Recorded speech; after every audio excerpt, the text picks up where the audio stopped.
Hello, everyone. I'm Lisa Ling, and this is The Road to a Vaccine, an exploration of the COVID-19 crisis and the global community's efforts to develop a vaccine against the disease.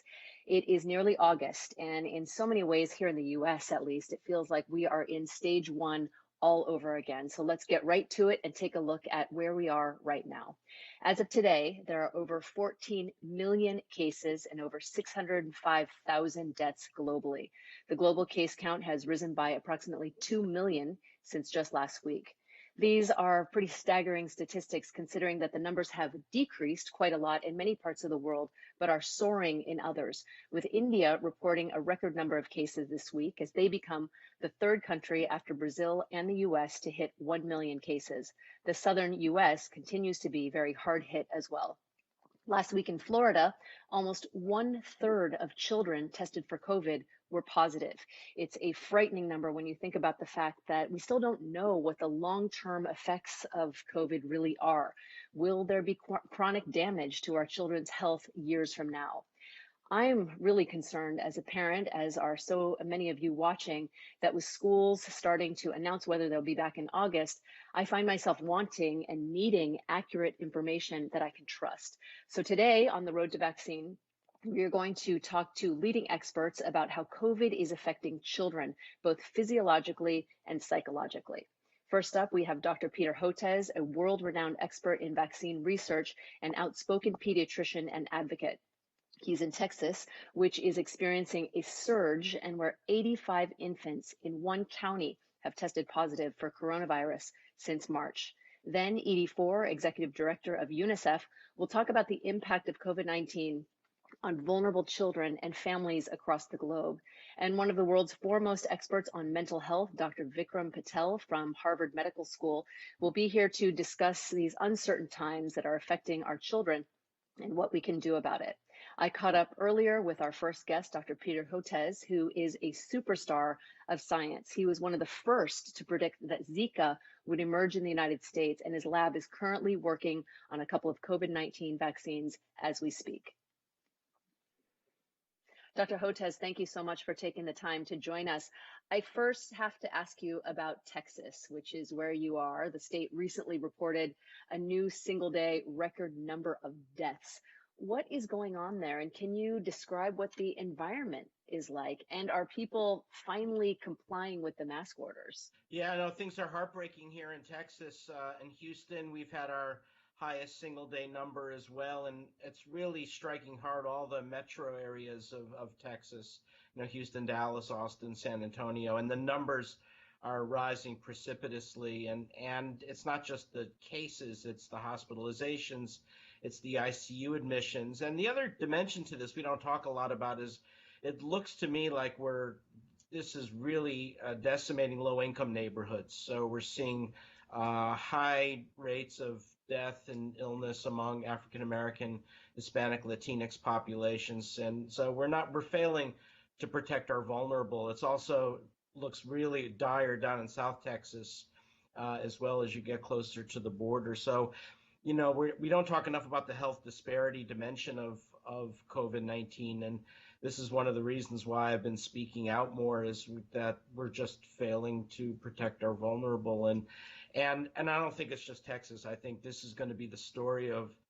this resurgence of COVID-19 in the southern U.S., all the way from Florida through the southeastern states, Texas, then into Arizona and Southern California, which our new estimates indicate that those states now account for 1/4 of the world's COVID-19 cases. So the epicenter of the COVID-19 pandemic is now in the southern United States. Dr. Fauci said the COVID pandemic could get to the same proportion as the 1918 flu pandemic. Do you think we are truly headed in that direction? And is it possible at this point to change course? Well, if you look at the back of the envelope calculation, we'll easily be at 225,000 deaths by the end of October, possibly 300,000 deaths by the end of the year. If you look at the 1918 flu pandemic, which went from 1918 to 1920, or some say 1921, 1922, that caused 675,000 deaths in America. So if we continue at a similar pace, unless there's an intervention, yeah, we'll get there. And so this is probably the greatest public health catastrophe that's faced the United States in 100 years. And the tragedy is we can do something about this. We absolutely can. Every European country has done it. Canada's done it. We can do it too if we have the right political will and leadership. In fact, I'm issuing a document next week which sketches out a roadmap for the nation on what to do about it. And 90% of it is common sense and straightforward. It's just that, what's holding us back is not the science. It's the lack of leadership and political will. I mean, is that what it's about? The lack of this sort of uniform response from all levels of government? Yeah, what I attribute it to, and I write about it in this paper that will come out, is, we insisted that the states take the lead on this, with the federal government providing backup in the way of FEMA support and supply chain management, and building the respirators and providing the PPE, and that was a terrible decision. You needed the full force of the federal government and the CDC out front leading, and you needed that for two reasons. One, you needed the states just never had the intellectual horsepower to handle this epidemic. They needed the epidemiologic models. They needed rapid information about what interventions would have an impact, what the impact of interventions would be. And they're not set up for that. That's why we pay $11 billion a year in taxes to have a Centers for Disease Control and Prevention. We hit 70,000 new cases today. We were at 60,000 last week, 50,000 the week before. You know where this is going, right? So this is we'll quickly get to Dr. Fauci's apocalyptic prediction of 100,000 new cases per day. And that's just the beginning. We'll keep going up and up and up. And now the deaths are rising. And that's why I'm the major reason I'm speaking out and getting out of my comfort zone, and not only talking about the science but the political dimension, is the decimation of the low-income neighborhoods. To me, especially today, we're talking on the death of Congressman John Lewis, and talking about his legacy, and we need to speak up. We need to say something, because this is not what we do in the United States. Dr. Hotez, as a pediatrician, can you talk about how COVID impacts kids differently than adults, and whether it actually does, and what are some of the complications that kids are developing as a result of COVID? Well, we're still learning about the full clinical spectrum of this illness, including kids. We saw in China and Europe that certainly the level of illness overall among kids was much lower. Generally, they handled the virus pretty well for reasons that we still don't understand, whether it's due to pre-existing upper respiratory coronavirus infections providing some level of protection, totally unknown. But a subset of kids do get very sick. So, for instance, if you go into pediatric intensive care units across the country, you will see adolescents in intensive care units. Many of them have underlying comorbid conditions, especially diabetes and obesity. So adolescents are getting sick. Number one. Number two, we are seeing infants do get sick from time to time, and that's clear. That we heard about that from China. And then there's this very interesting syndrome called pediatric multisystem inflammatory syndrome. Who thought of that name? I have no idea. It's not very memorable, but it resembles a condition that we, as pediatricians, know as Kawasaki's disease, which manifests as a rash and abdominal pain and drops in blood pressure, sometimes blood pressure instability, and it can be a fatal illness. It's not a common condition, but we saw it in New York, around 150 cases in their terrible epidemic, and we have kids with it in our Texas Children's Hospital, and the basis of it is not known. It seems to occur later in the course of the illness, so perhaps it's due to some kind of paradoxical inflammatory response against the virus. So, as a parent, I am deeply concerned. Is there a way to be able to get our kids back to school? I mean, how can you best safeguard our children against COVID in the new school year? Yeah, it's a great question. So the American Academy of Pediatrics has come out with a great document, a guidance document, and a statement saying, look, kid, something we all know, right? I I had 4 kids. Now they're adults. You have kids. Everybody gets why kids need to be in school. They need the structure. And as the document points out, it's not just the educational component. For many kids in low-income neighborhoods, they depend on schools for their food security, adolescent mental health counseling. The list goes on. And the Trump administration is pushing hard on opening schools. And I totally agree. My issue is you can't do it in communities that are sustaining high levels of virus transmission. That's the problem. Dr. Hodez, we have a question from one of our young viewers. I'm going to roll a clip really quickly. Since scientists don't know if a person can get COVID-19 twice, what's the importance of an antibody test? Well, you certainly didn't pick an easy question, did you? But I do appreciate it. So this is something that the scientific community is struggling with. So here's what I think happens. I think most people who get COVID-19, certainly the ones who get sick, develop a pretty vigorous antibody response, and they're protected for a period of time. They develop an antibody response to the spike protein of the virus, so that if they get exposed to the virus again, they're protected. And we know now, for instance, in non-human primates and rhesus macaques, that if we give them the infection and they recover, then they're resistant to reinfection. I think that probably happens in most people. However, there are some people who develop low levels of antibody, especially those without symptoms, and those antibody levels quickly wane, they quickly disappear, and they may be vulnerable to reinfection. We've seen this with some of the other upper respiratory coronavirus infections.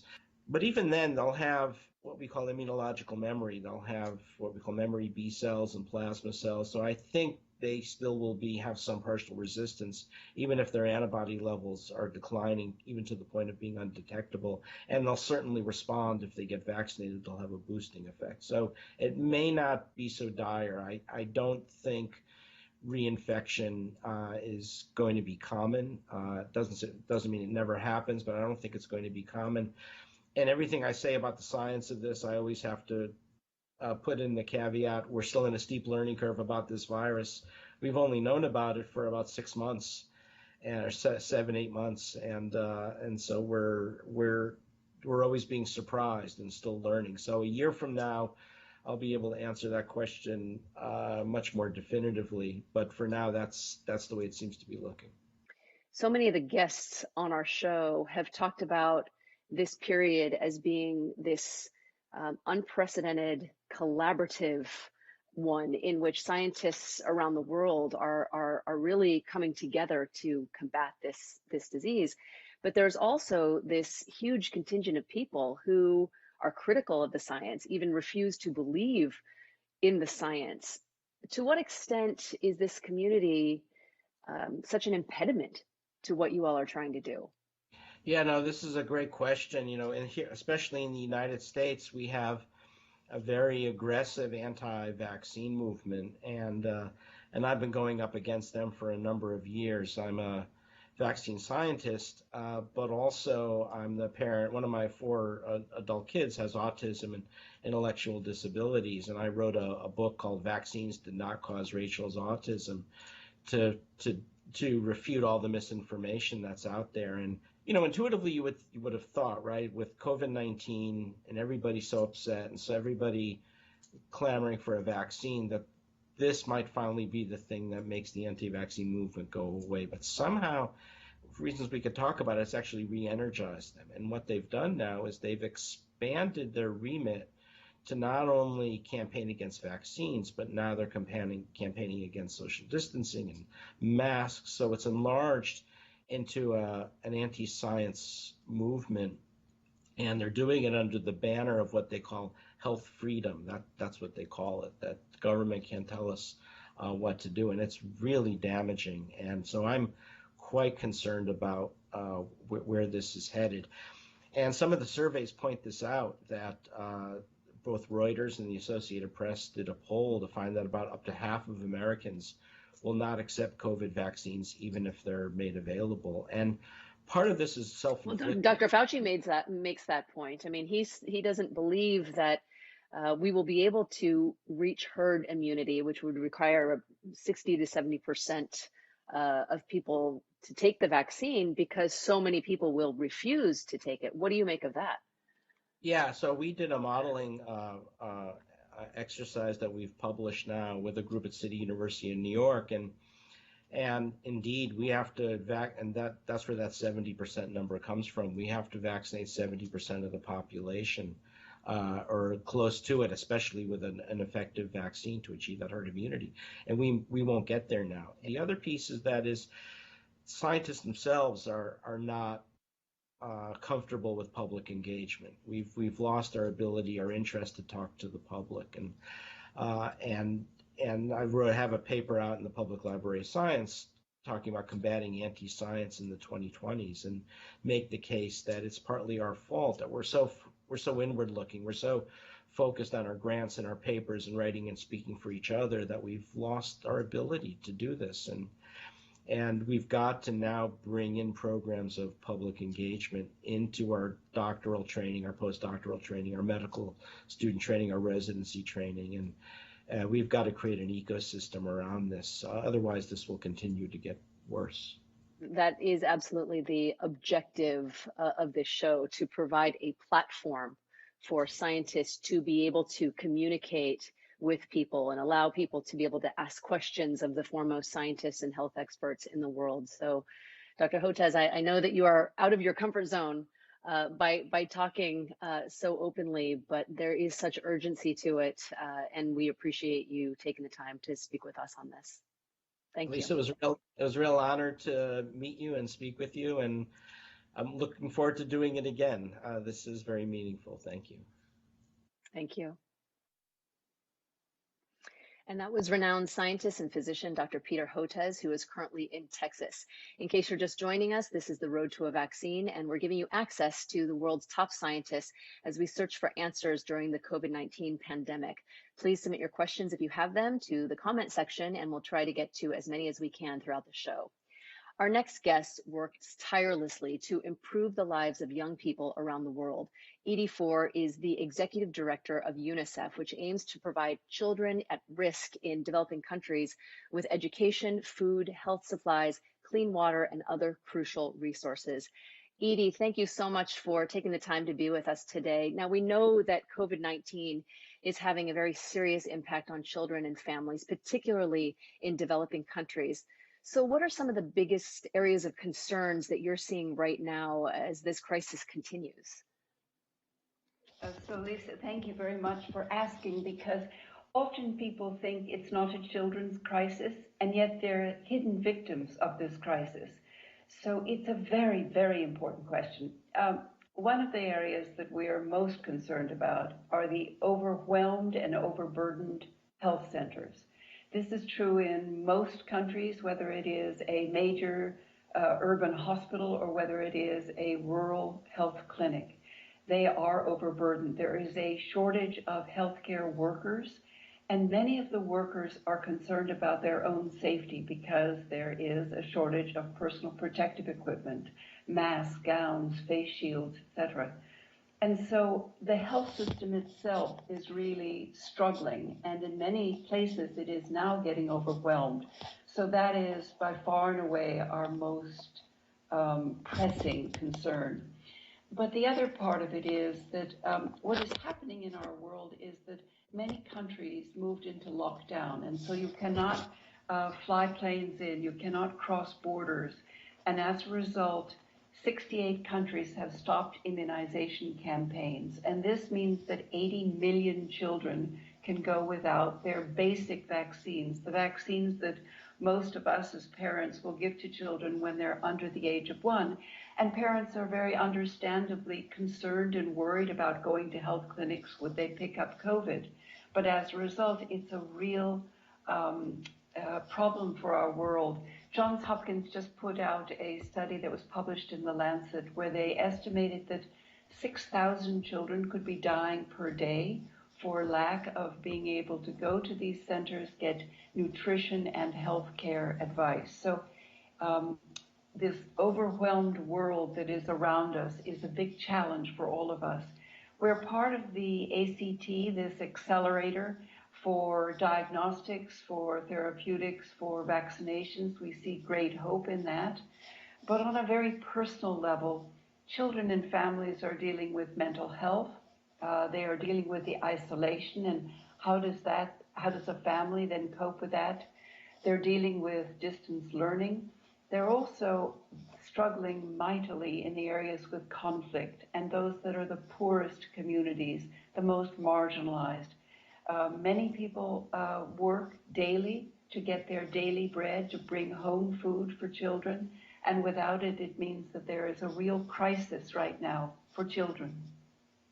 And Edie, what are the long-term consequences of so many kids not being able to get the other vaccinations that kids desperately need? What are the consequences of that? Yes, so that's a big looming problem.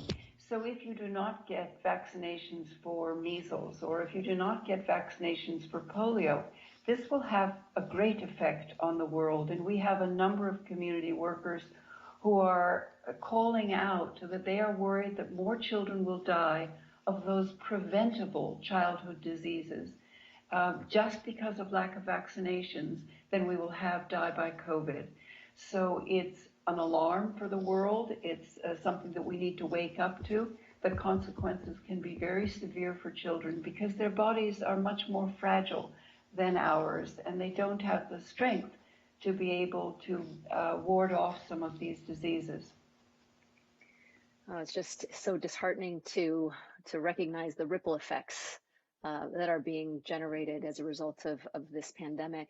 Now, how have social distancing and economic closures altered the way essential services on the ground are being provided in the area of health, access to clean water, and education? And how have efforts to address things like gender violence and hunger, have they been affected as well? Yes, everything's been affected. COVID has just changed our lives. It's changed how we interact with one another. So usually out in the developing world, UNICEF will have community workers that can actually talk to the families and the children. They'll come to the clinics. You hold them in your arms. You will give them a oral polio vaccination, or you will put a vaccination into their arms.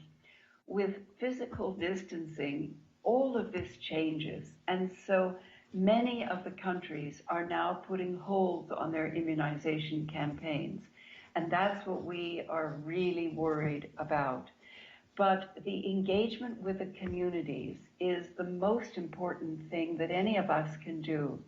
Advocacy about how to stay safe. As a parent, Lisa, you know, if you learn about hand washing in a bar of soap and making sure that your children are wearing masks and they are being careful, you will protect your children. So that advocacy, the information, an educated village is very important. Community health workers are the ones who distribute this information. So we've been training healthcare workers all over the world.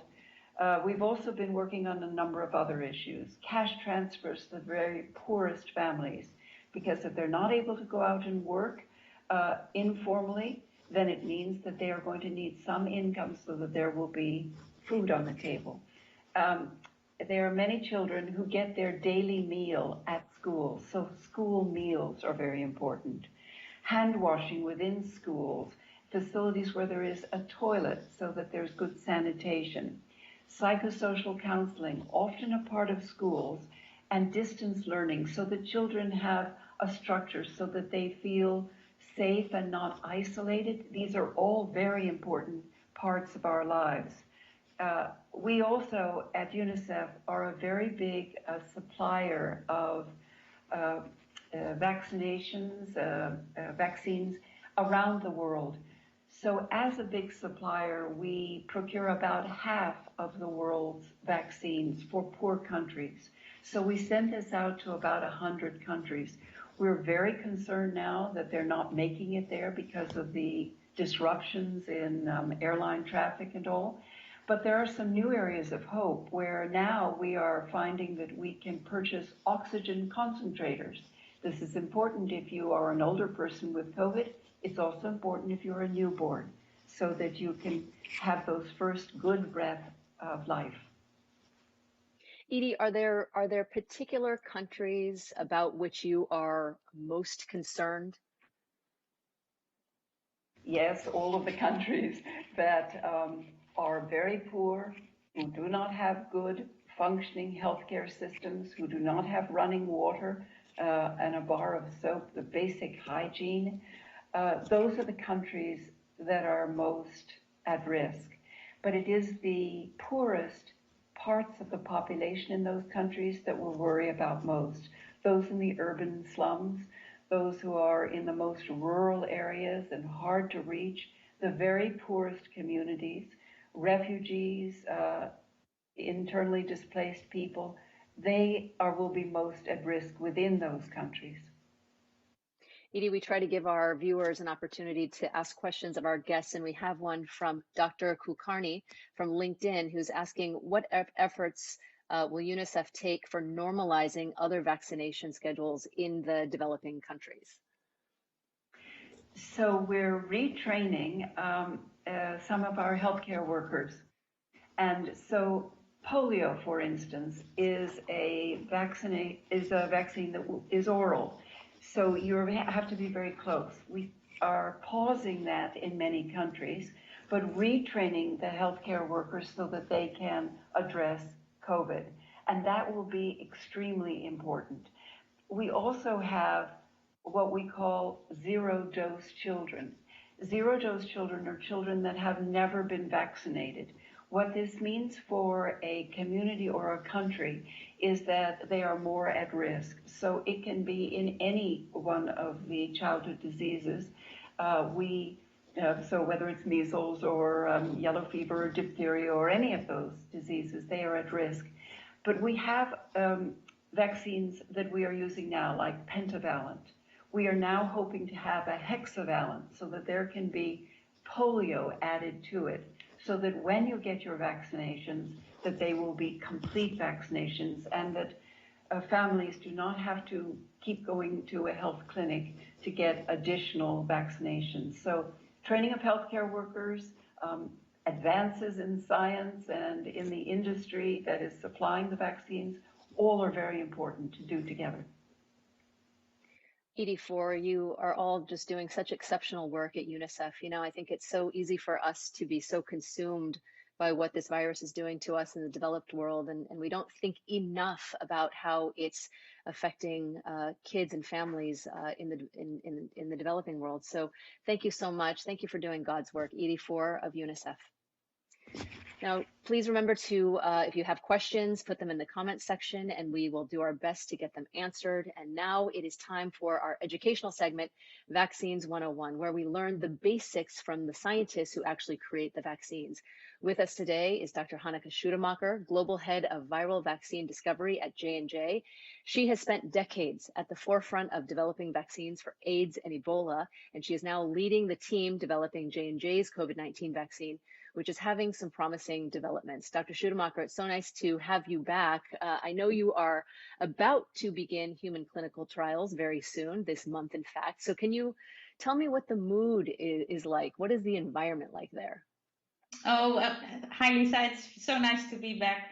Well, you can imagine we are thrilled that we are almost starting our phase 1 studies. It is still it needs to happen, but we are confident that it will happen this month. So yeah, it's there's a lot of optimism that we have hopefully soon reached that milestone. Can you give us a sense of how your vaccine candidate is progressing? And of course, the big question everyone wants to know is, when will it become available? Yeah. So it is progressing well. When I last spoke, we had, of course, everything only in plans, and now we have progressed with all the preclinical testing, the results that we get out of these animal studies look promising. We are wrapping it up. We will, of course, publish very soon, as soon as we have done all the quality control on the data, because especially when things move so fast, I think we should be really careful that we do our own review more extensively maybe than we would normally do before we publish.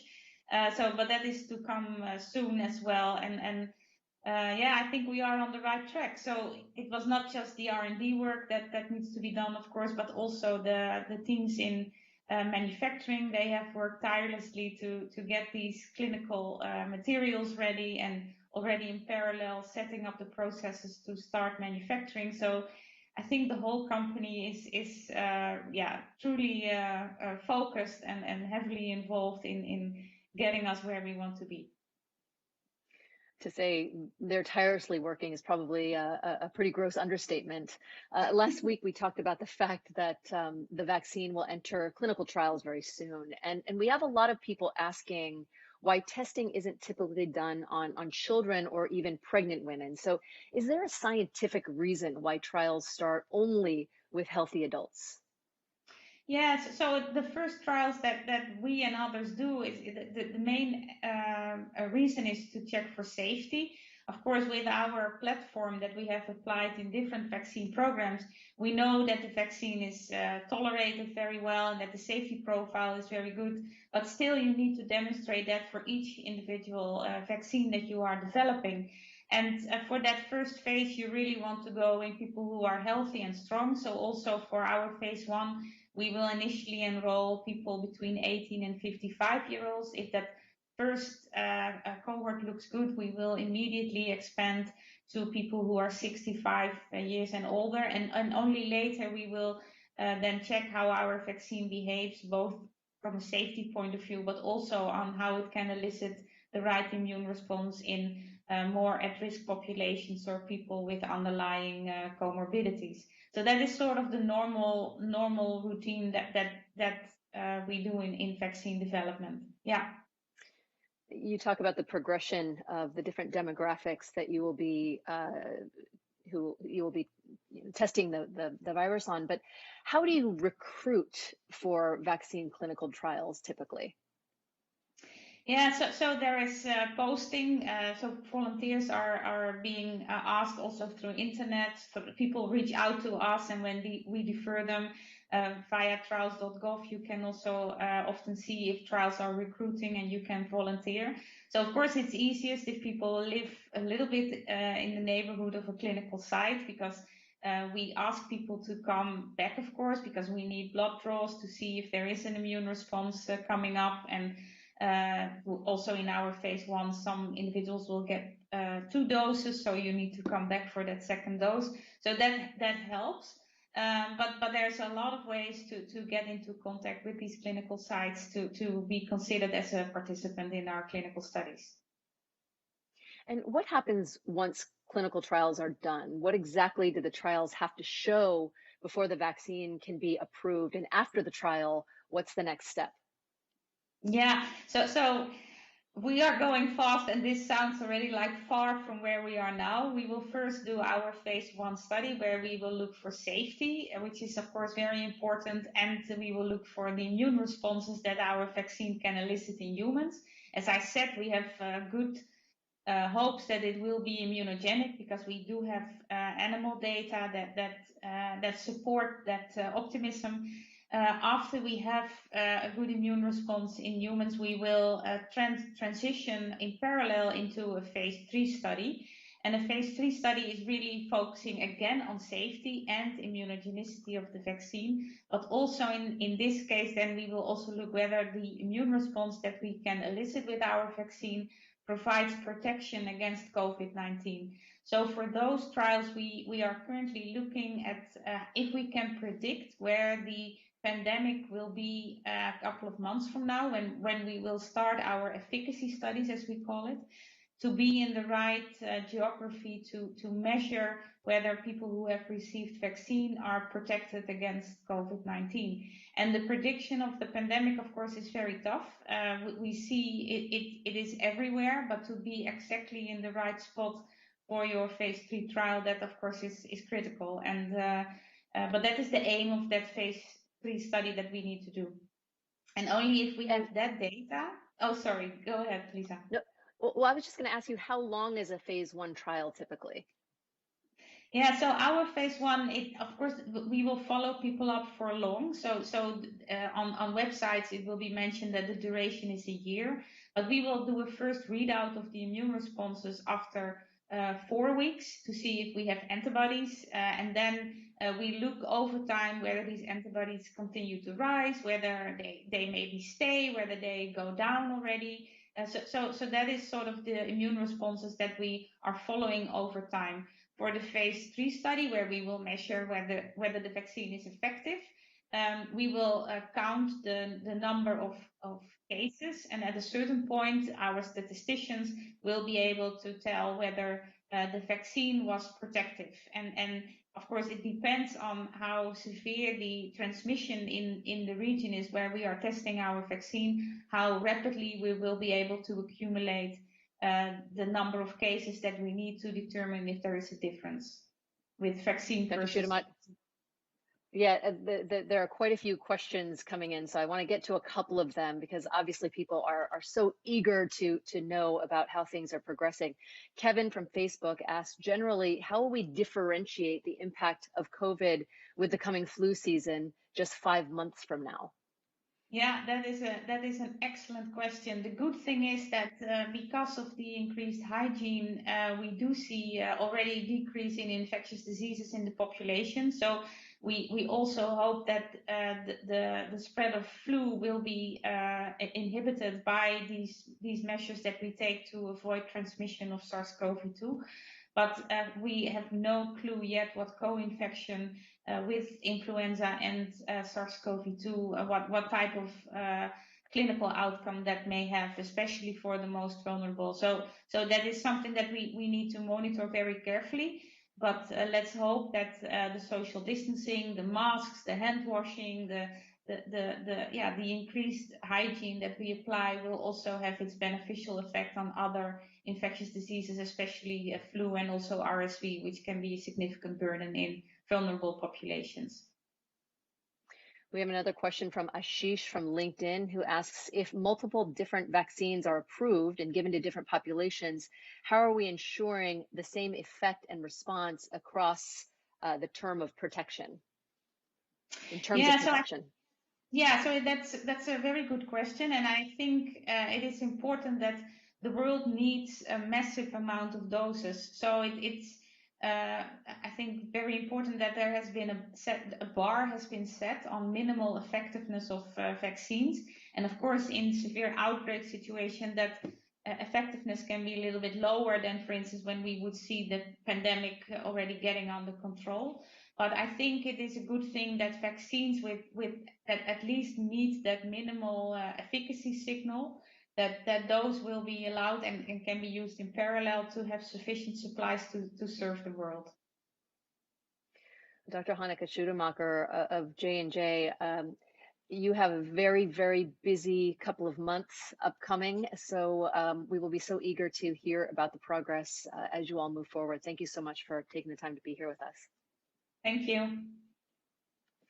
So much is changing with COVID-19. It seems like just when we thought we were returning to some sort of normalcy here in the US, we are now taking a step backward. And all of this is certainly challenging our mental health, but what does it mean for our kids? With schools starting to open and young people of all ages from kindergarten to college being impacted, what can we do to help our children? Here to talk about this is Dr. Vikram Patel from the Department of Global Health and Social Medicine at Harvard Medical School. He is a psychiatrist and researcher best known for his work with child development and mental health. Dr. Patel, welcome to you to the show. We have a video clip that we'd love to show you because we've been talking to a lot of our viewers, and obviously there is an immense amount of concern among parents out there. So here's what a few of them had to say.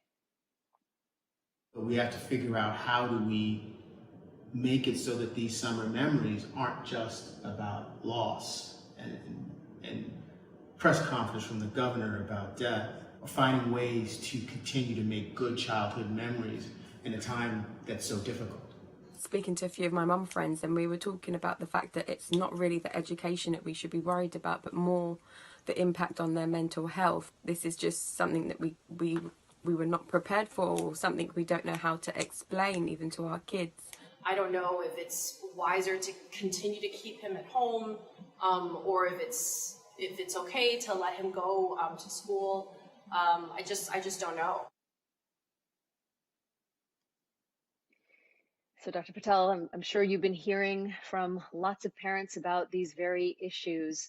How is this causing fear and anxiety in young children? And what kind of advice would you give to parents who are struggling to manage their own fears while trying to support their children? Yeah, so you're absolutely right. This is something I'm hearing a lot about. It's important to sort of start by acknowledging that the mental health of children is profoundly affected by the environments that they inhabit. And for younger children, the primary environment is the home. But as children grow older into adolescence, of course, schools also play a very important role. And we've already heard about one of the great challenges of the COVID era is that schools have been shut. And a very important piece of the environments of schools is peer engagement, which of course has also been severely curtailed. All of these environments have been utterly disrupted by the pandemic. And I think at home in particular, the most serious concern is that of the economic crisis that is affecting the parents of these kids. If one has to consider all of this, plus the fact that there's a constant stream of terrifying numbers bombarding kids through the television, often completely uncensored, there's an increasing polarization of the debates that are, I think, for kids quite disturbing to hear these constant, conflicts on television and in the media between different sections of society that are fracturing the solidarity of communities, the sense of certainty that kids would like to have about the future of their world. On top of that, the uncertainty of when things will go back to normal. You just pointed out earlier, just as we thought we were going to reopen, we are back to locking up again. And for young people, those who are just about graduating from school or college, the complete drying up of the job market. If you put all of that together, it is no surprise at all that fear and anxiety is sweeping young people. But what's really ironic, as we heard earlier, is that despite this huge impact of the COVID containment policies on children and adolescents, this is the demographic that is actually least affected by the virus itself. Now, I also find it quite remarkable that in spite of this enormous disruption in young people's lives, I'll tell you what I think is really of concern to me is the complete absence of their voices, complete absence of their presence in conversations about how the world should manage their particular needs in the COVID era. It's almost as if they're completely an invisible group in the population. And I think this is what parents need to do above all. Simply ask your kids, how are you feeling about what's going on? Clarifying wherever that is needed, fears and doubts, reassuring them that the world will return to normal, for example, by examples of countries which have actually gotten on top of the epidemic, or the US itself, states like Massachusetts that have done really well, and trying to curtail the news to being a little bit more positive. We're hearing, for example, from the previous speaker, very exciting news about the emergence of therapeutics and vaccines. This is the kind of optimistic and positive news to present, to create routines which are predictable. And finally, I think you said it in your opening remarks, look after yourself too.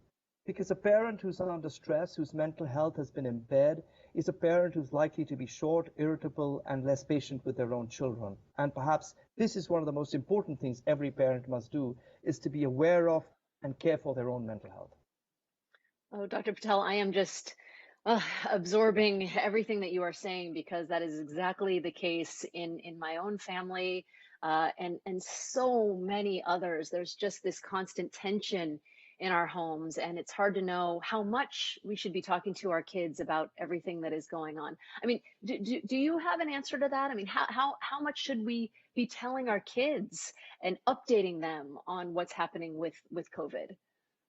Well, look, I'll tell you what, your kids are already finding out far more than you possibly can imagine on the internet. And I think it's really important for you to filter that information. I kind of think sometimes the right thing to do, what I do with my son, who's actually a young adult now, is to just sit down over dinner every evening and have a digest of what we have picked up from the news, the many different kinds of news that we get.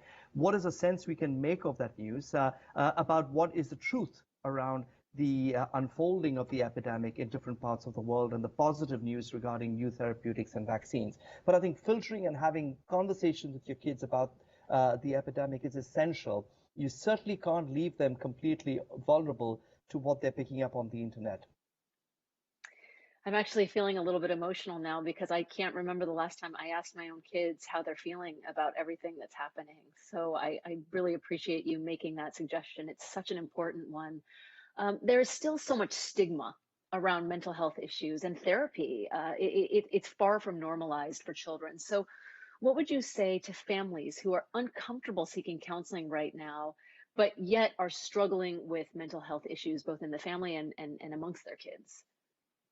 So, there is a natural tension here. Earlier, I just, mentioned there's so much going on that it's almost normative and even rational for people to feel distressed, anxious, fearful, depressed at a time like this. And so one has to be very careful that when one talks about mental health in this context, we are not medicalizing the mental health needs of populations. And I think one of the reasons why parents and kids are a little reluctant to seek mental health care is because, unfortunately, our mental health care system is heavily medicalized. And I'll return to that point in a moment. But I think for parents, really, the most important message is your mental health is just as important as your physical health. And there's absolutely no shame in acknowledging that the pandemic, or indeed any other stressor, is having an impact on you or your family's mental health. But here's the interesting thing. This might be the perfect time to seek help. And the reason is that all services have gone virtual. So much of the stigma around seeking mental health care really was attached to going to a mental health clinic. But now services are being provided online, and it seems like a great opportunity, actually, to get therapy directly from a provider, but without the stigma attached to going to a mental health clinic. I think it's important, really, not to see seeking therapy as being a sign of failure as a parent. Instead, it's really about allowing others in your community, people perhaps with more skills and who are a little dispassionate from your home situation, to help support your child. I think it's important also to recognize that it isn't just for parents that we need to be really addressing the conversation around mental health of kids. It's also for decision makers who need to ensure that the robust science that we have on the burden and prevention and care for mental health problems in children is put into action.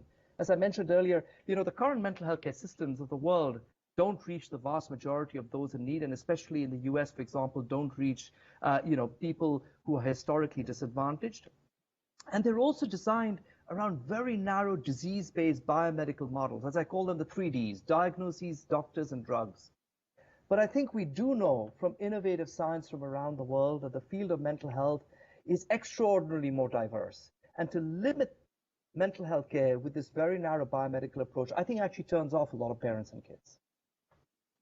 Dr. Patel, we have a question from Lisa from Facebook. And let's see if you can answer this one. Is it actually safe at this time for kids and teachers to head back into the classroom? And how realistic is it that kids will be able to learn in an environment where they need to be socially distanced? We have the governor of Florida saying they're going to reopen schools. The president of the United States is pretty defiant about kids going back to school in the fall. Any thoughts on whether you think it's even possible under the guidelines that have been set? This is a really contentious issue, and I don't, I have an opinion like all of us do, and my opinion is we must look at schools from the broader perspective. We must look at every policy we make in the context of containing the epidemic, not only through a tunnel vision, what is the impact of that policy on containing the epidemic, but the broader societal impact of that policy.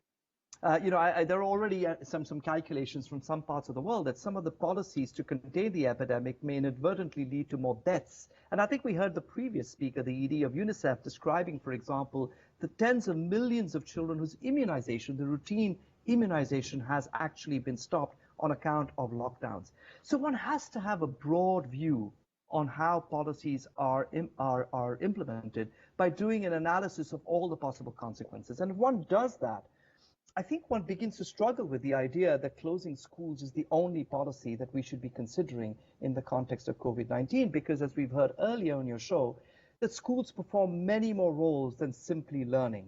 They are fundamental locations for where children shape their personalities and where they address their social needs to engage with peers. But there's many other things we should keep in mind. And one of them is the fact that parents who are also now at home are being asked to look after their children's learning needs. And of course, the burden falls disproportionately on mothers. So mothers are now having to look after the home, continue working remotely, and provide oversight to their kids' education. I don't think anyone's sitting and asking the question, how are women around the world coping with this triple burden? I think I want to say one more thing about remote learning, and I think it's important to recognize this, is the issue of disparities. You know, in many parts of the world, for example, I work extensively in India, less than 10% of parents actually have access to the internet. And so what this whole move to remote learning has done is that it's also brought into sharp relief the enormous digital divide that exists in many, many countries, with poor and rural communities being least likely to access the internet or to have sufficient space in their house for the parents to be working on one device and their kids to be learning on another device. We don't stop to think about these broader issues when we design policies, and I believe we must. And I want to end by saying the correct community to ask about when schools should reopen must go beyond just parents and teachers. It must certainly go beyond public health scientists. It must include children themselves. And I'd love to know what kids think, actually, about returning to school. And I have to tell you, I've yet to see a really compelling survey that has asked children, what do you feel? Dr. Patel, thank you.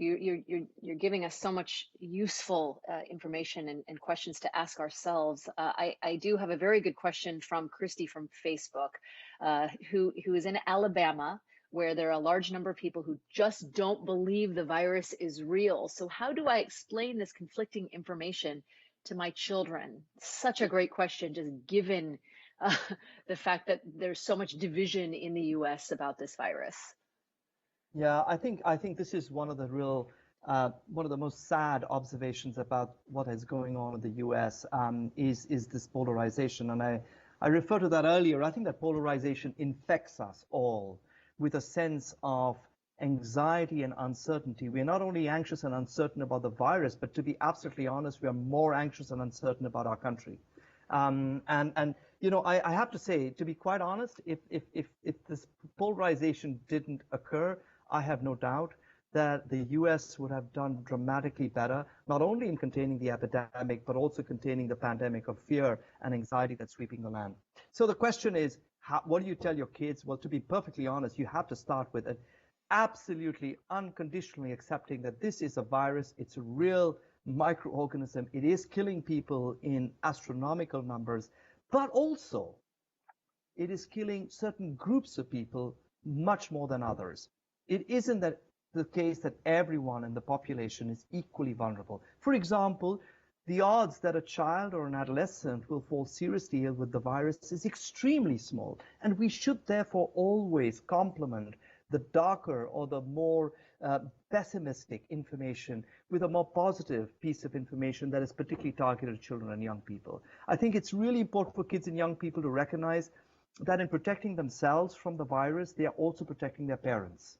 I think it's very important for them to have a sense of altruism, that they're actually physically distancing and wearing a mask, because the goal is not to protect only themselves from getting the virus, because of course the risk is very small that they'll be ill, but to make sure that they don't transmit that virus to their parents and particularly their grandparents. I think these are the sorts of ideas that we should invoke in our kids rather than fear. Dr. Patel, thank you so much for the incredible information. You've given us so much food for thought, and we really appreciate you taking the time to be with us. Thank you. Thank you very much. This has been such an eye-opening episode for me, and I want to thank all of our guests today for doing everything that they can to help try and keep our kids safe. Ultimately, as it relates to this virus, it all comes back to science. And I have to remain hopeful that if we stick to science, we will get through this sooner and stronger. Next week, you won't want to miss the show. We will take an unprecedented special look inside J&J's first clinical trial with coverage you won't see anywhere else. We leave you with these powerful images of healthcare workers stopping at nothing to get life-saving vaccinations and medical supplies to children in some of the most devastated and remote areas of the world. We'll see you next Tuesday.